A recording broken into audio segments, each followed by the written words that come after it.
है कि कंगना ने डेफिनेटली फैशन एक ऐसी फिल्म थी उसके लिए या प्रियंका के लिए, दोनों के लिए।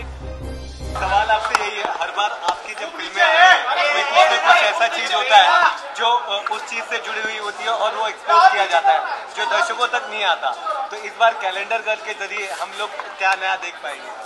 मेरे ख्याल से कैलेंडर गर्ल एक ऐसी फिल्म है, एक एस्पिरेशनल फिल्म है, रियलिटी फिल्म है, जैसी मेरी अन्य फिल्म रही है।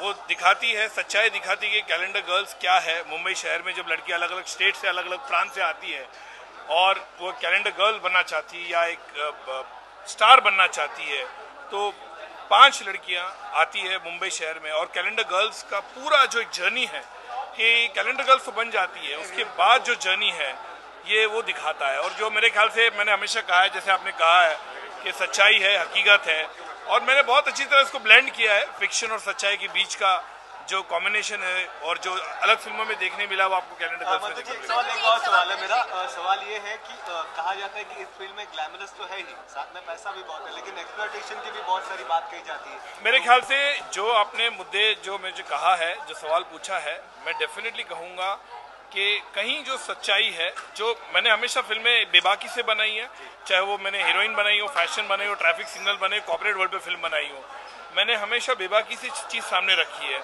और कैलेंडर गर्ल में भी वो हकीकत है, वो सच्चाई है, जो मेरे ख्याल से जो एक कॉमन मैन है जो हिंदुस्तान में किसी भी प्रांत में हो वो देखना चाहेगा। एक जिज्ञासा है कि वो कैलेंडर गर्ल है क्या, इसके पीछे की सच्चाई क्या है, लोग कहाँ से इससे जुड़े होते हैं, किस तरह से लोग आते हैं इससे। कैलेंडर गर्ल का जब सिलेक्शन होता है, कहीं 100-200 लड़कियां ऑडिशन होती है, कई लोग इससे जुड़े होते हैं, उसमें से 5 लड़कियां सिलेक्ट की जाती है और क्या होता है उनके साथ या उनकी जर्नी क्या होती है एक बार कैलेंडर गर्ल बनने के बाद, वो दिखाते हैं। आखिरी सवाल से मेरा, क्या इस बार के सारे नेशनल अवार्ड भी आपसे मिलेंगे? नहीं, मैं देखिए, मैं फिल्म कभी बनाता हूँ ये नहीं सोचता हूँ नेशनल अवार्ड है, स्टेट अवार्ड है या पॉपुलर अवार्ड है। मेरे ख्याल से फिल्म जो बनती है वो एक कन्विक्शन से बनती है, एक फिल्म मेकर के कला से बनती है, एक उसके जो थॉट से बनती है। मुझे अच्छा लगा कि सब्जेक्ट मैंने एक्सप्लोर किया, क्योंकि ये सब्जेक्ट किसी ने बनाया नहीं हिंदुस्तान में, और कैलेंडर गर्ल्स का जो हमेशा एक हवा बना हुआ है या हमेशा उसकी हम बात करते हैं, उसकी चर्चा करते हैं कि कैलेंडर गर्ल ये, कैलेंडर गर्ल वो, कई लोग इससे जुड़े हुए होते हैं, कई बड़ी बड़ी स्टार्स बनी है, कई जो ऐसा भी है कि कैलेंडर गर्ल से कैलेंडर बनने के बाद कुछ नहीं हुआ उनका, ऐसी भी चीज़ है। तो मेरे ख्याल से वो हकीकत है, जो सच्चाई है, आपको इस फिल्म में देखने मिलेगी। खास बात ये रही है कि आपने हमेशा फिल्में तो बनाई है, वो एक जीवन पे, कई लोग एक जीवन पे उनके बारे में बनाते हैं, तो ये क्या मैटर करता है कि आप हमेशा एक कैरेक्टर को लेके बहुत ज्यादा डीपली जाते हैं या क्या करते हैं? देखिए, ऐसी बात है कि कई लोगों का ऐसा है कि मधुर भंडारकर जो बेसिकली है वो जर्नलिस्ट है, अपने आप में एक जर्नलिस्ट छुपा हुआ है, और वो जर्नलिस्ट जो है वो जो सेल्यूलाइड पे दिखाता है, जो पर्दे पे दिखाता है।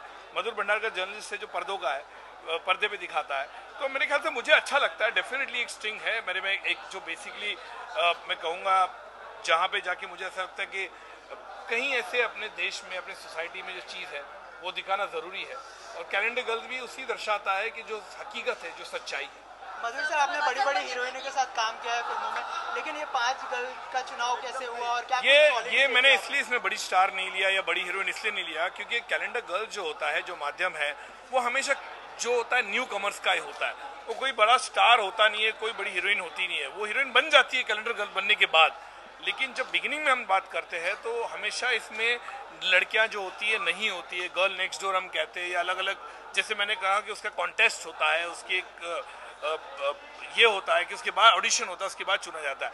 तो मैं चाहता था कि जो सब्जेक्ट मेरे दिमाग में जो थॉट आया, मुझे लगा कि कैलेंडर गर्ल एक ऐसा सब्जेक्ट है जो मुझे जल्दी बनाना चाहिए। तो 40 दिन में इस पिक्चर को ख़त्म किया न्यू कमर के साथ। तो मैं चाहता था न्यू कमर है, लेकिन मैं इतना दावा करता हूँ कि जैसे फर्स्ट प्रोमो का जिस तरह से लोगों ने अप्रिशिएट किया है, कुछ 20 लाख हिट आ चुके हैं अब तक के एक 8 दिन में, मेरे ख्याल से अपने आप में बहुत बड़ी उपलब्धि है।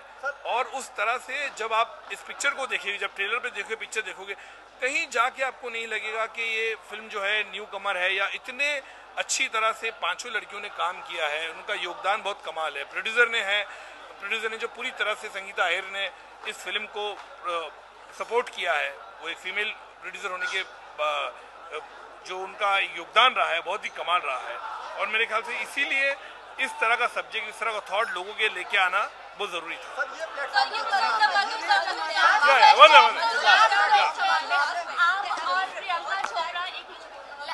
मैडम जी,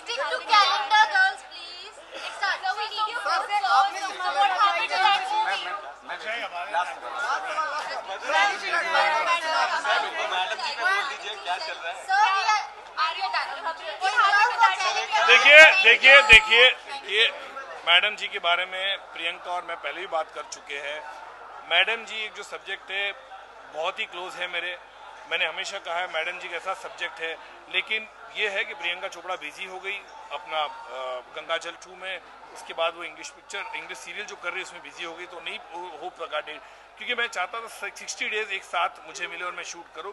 प्रियंका मेरी फैमिली है, घर है मेरे लिए, और मैं ऐसा कोई ये नहीं है, विवाद नहीं है जिस तरह से आप लोग लगते हैं कि प्रियंका और ये कि she is a very dear friend of my family है। मैं अभी भी कह रहा हूँ, तो हम लोग को जब लगेगा कि इस फिल्म को बनाना है जिस हिसाब का सब्जेक्ट है तो डेफिनेटली बनाएंगे। प्रियंका के लिए भी मैडम जी बहुत ही इंपॉर्टेंट है, क्योंकि उसको सब्जेक्ट से उसको प्यार है, इस सब्जेक्ट को लेकर काफ़ी उत्साहित है वो। मुझे भी उतना ही उत्साहित है इस फिल्म को लेकर, क्योंकि जो कैरेक्टर उसके हिसाब से मैंने लिखा होगा। मधु जी एक सवाल मेरा, मधु जी सर एक सवाल है, मधु जी सर एक सवाल है मेरा।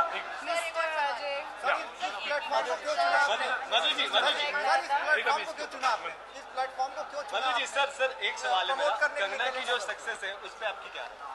उसकी जितनी भी मेरे ख्याल से डेफिनेटली मेरा हाथ नहीं है। मेरे ख्याल से ये है कि कंगना ने डेफिनेटली फैशन एक ऐसी फिल्म थी उसके लिए या प्रियंका के लिए, दोनों के लिए एक अलग ही सब्जेक्ट रहा है और दोनों के लिए करियर चेंज रहा है।